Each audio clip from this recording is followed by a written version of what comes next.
Corona से बुरी तरह प्रभावित भारत के लिए अमेरिकी राष्ट्रपति जो बाइडेन ऑक्सफोर्ड एस्ट्राजेनेका टीके की 6 करोड़ खुराक जारी करे। अमेरिका के सिविल राइट्स एक्टिविस्ट रेप जेसी जैक्सन ने यहां मांग की है।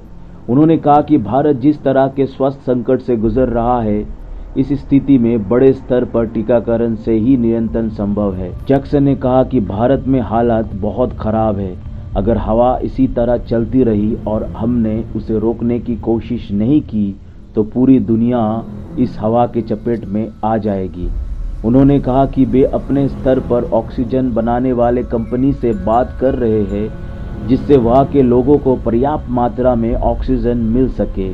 इसके अलावा फार्मा कंपनी से दवा की आपूर्ति के लिए बात चल रही है। American association of multi ethnic physicians के चेयरमैन डॉक्टर विजय प्रभाकरन ने कहा कि सभी की जिम्मेदारी है कि हर कोई भारत की मदद करे। हम जिस दुनिया में रहते हैं उसे सीमा में बांध कर नहीं रख सकते।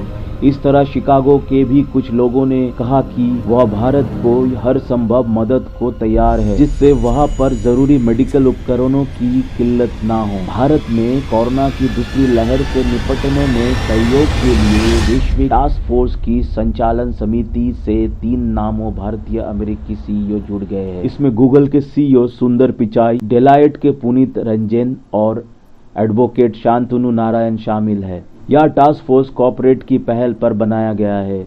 इसी सूची में Bill and Melinda Gates Foundation के CEO Mark Suzman, business round table के सीईओ और अध्यक्ष Joshua Bolton, US chamber of commerce के सीईओ सुजे क्लर्क का नाम भी शामिल है। आपको बता दूं कि भारत में इन दिनों कोरोना अपने चरम स्थिति पर है और इन संगठनों के सक्रियता से भारत में क्या प्रभाव पड़ते हैं ये आगे देखने के लिए है। देश और दुनिया की तमाम अहम खबरों के लिए आप हमसे जुड़े रहे।